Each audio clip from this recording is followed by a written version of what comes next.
ये कहानी है एक ऐसी बेबस माँ की जिसकी जवान पाक दामन बेटियों की ज़िंदगी एक ऐसे शख्स ने तबाह कर दी जिसे वो अपना खून समझती थी। ये दास्तान है बस्ती की एक नेक औरत फ़ातिमा बीबी की। उसका शौहर अल्लाह को प्यारा हो चुका था और वह अपनी 4 जवान बेटियों के साथ निहायत गरीबी और इज्जत से ज़िंदगी गुजार रही थी। बेटियां खूबसूरत, शर्मीली और घर की 4 दीवारी में रहने वाली थीं।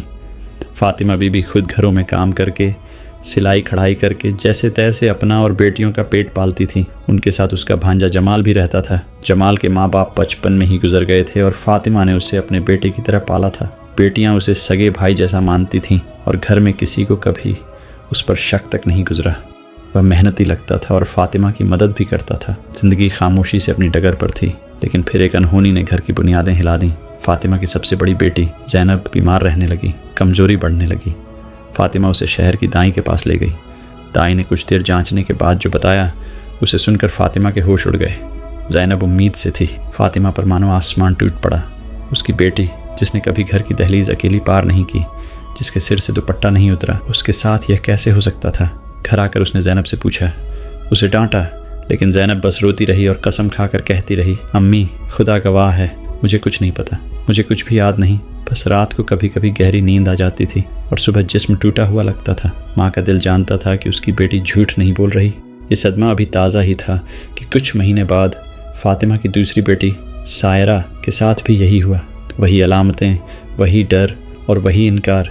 अम्मी हमें कुछ याद नहीं, हमें नहीं पता ये कैसे हुआ। फ़ातिमा टूट गई। कौन था वो दरिंदा जो रात के अंधेरे में उसके घर में घुसकर उसकी बेटियों की इज्जत से खेल रहा था। घर में कोई गैर मर्द आता जाता नहीं था। जमाल पर शक करने का सवाल ही नहीं था, वो तो घर का बच्चा था। फ़ातिमा कई रातें सो नहीं पाई। आखिर कब तक वह यह जुल्म बर्दाश्त करती। बेटियों की ज़िंदगी तबाह हो रही थी। उसने हिम्मत बांधी और इंसाफ की आस लेकर शहर के बादशाह सलामत आलमगीर के दरबार का रुख किया। दरबार लगा था। बादशाह अपनी मसनद पर विराजमान थे और फरियादी अपनी अर्जियां पेश कर रहे थे। फ़ातिमा बीबी मैले कुचैले कपड़ों में, आंखों में आंसू लिए दरबार में दाखिल हुई। बादशाह की नज़र उस पर पड़ी। उन्होंने पूछा, है खातून, क्या परेशानी है तुम्हें? क्यों तुम्हारी आंखों में इतना दर्द है? फ़ातिमा ने आसपास देखा और हिचकिचाते हुए कहा, बादशाह सलामत, मेरा दुख ऐसा है कि मैं भरी महफिल में बयान नहीं कर सकती। अगर हुक्म हो तो तन्हाई में अर्ज करना चाहूँगी। ये मेरी और मेरी बेटियों की इज्जत का सवाल है। बादशाह आलमगीर ने उसकी हालत और आंखों की सच्चाई देखकर कहा, इसे हमारे ख़ास कमरे में ले आओ।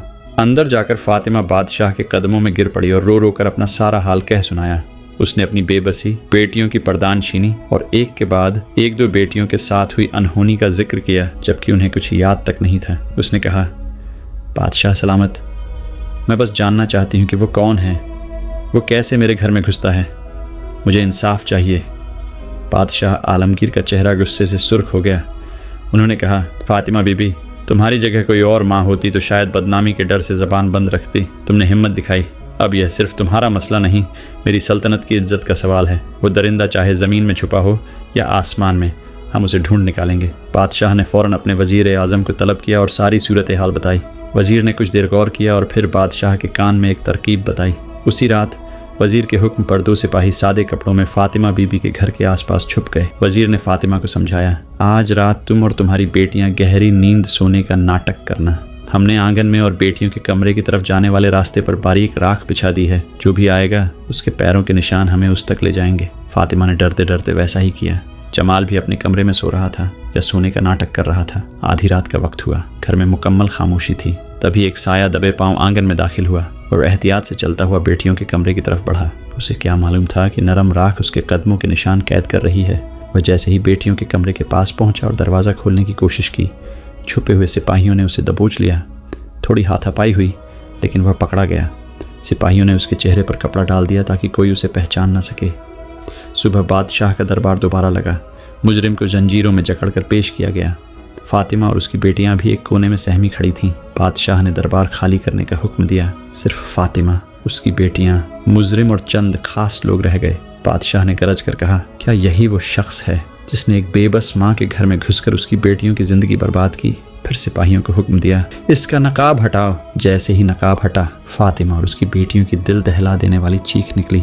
सामने जमाल खड़ा था, वही जमाल जिसे फ़ातिमा ने बेटे की तरह पाला था, जिसे बेटियां भाई समझती थीं। उसने आगे बढ़कर जमाल के मुंह पर थूका और चिल्लाई, नमक हराम, तूने मेरी परवरिश का यह सिला दिया। तू इन मासूमों का भाई था, इनकी इज्जत का रखवाला था, और तू ही कातिल निकला। बादशाह ने जमाल से पूछा, बोल, क्या यह सच है? तूने ये घिनौनी हरकत क्यों की? जमाल का चेहरा डर से सफ़ेद पड़ चुका था। पैरों के निशान का सबूत सामने था। उसने कांपती आवाज़ में कबूल किया, हाँ बादशाह सलामत, यह गुनाह मैंने किया है। मैं अंदर ही अंदर अपनी खाला फातिमा की गरीबी और अपनी यतीमी से जलता था। जब बहनें जवान हुईं तो शैतान ने मुझे बहका दिया। मैं हकीम से नींद की दवा लाता था और रात को चुपके से उनके पानी या दूध में मिला देता था। जब सब गहरी नींद सो जाते तो वह आगे बोल न सका और सर झुका लिया। बादशाह आलमगीर का चेहरा गुस्से से तमतमा रहा था। उन्होंने वजीर को इशारा किया। वजीर ने तलवार खींची और एक पल में उस भरोसे के कातिल जमाल का सिर उसके धड़ से अलग कर दिया। इंसाफ हो चुका था। बादशाह ने फातिमा की तरफ देखा और कहा, अम्मा, देर से ही सही, तुम इंसाफ के लिए आई। मैं तुम्हारी दोनों बेटियों की शादी इज्जतदार ख़ानदानों में करवाऊंगा। बादशाह ने वैसा ही किया और फातिमा की बाकी बेटियों की परवरिश की भी जिम्मेदारी ली। फातिमा बीबी रोते हुए बादशाह का शुक्रिया अदा करती रही। ये कहानी हमें फिर याद दिलाती है कि जुल्म पर खामोश रहना जुल्म को बढ़ावा देना है। बदनामी का डर इंसाफ की राह में रुकावट नहीं बनना चाहिए। और सबसे बढ़कर हमें होशियार रहना चाहिए, क्योंकि कभी कभी सबसे ख़तरनाक दरिंदा हमारे अपने घर में हमारे सबसे भरोसेमंद चेहरे के पीछे छुपा होता है। अल्लाह हम सबको और हमारे घरों को ऐसे भेदियों से महफूज रखे। आमीन।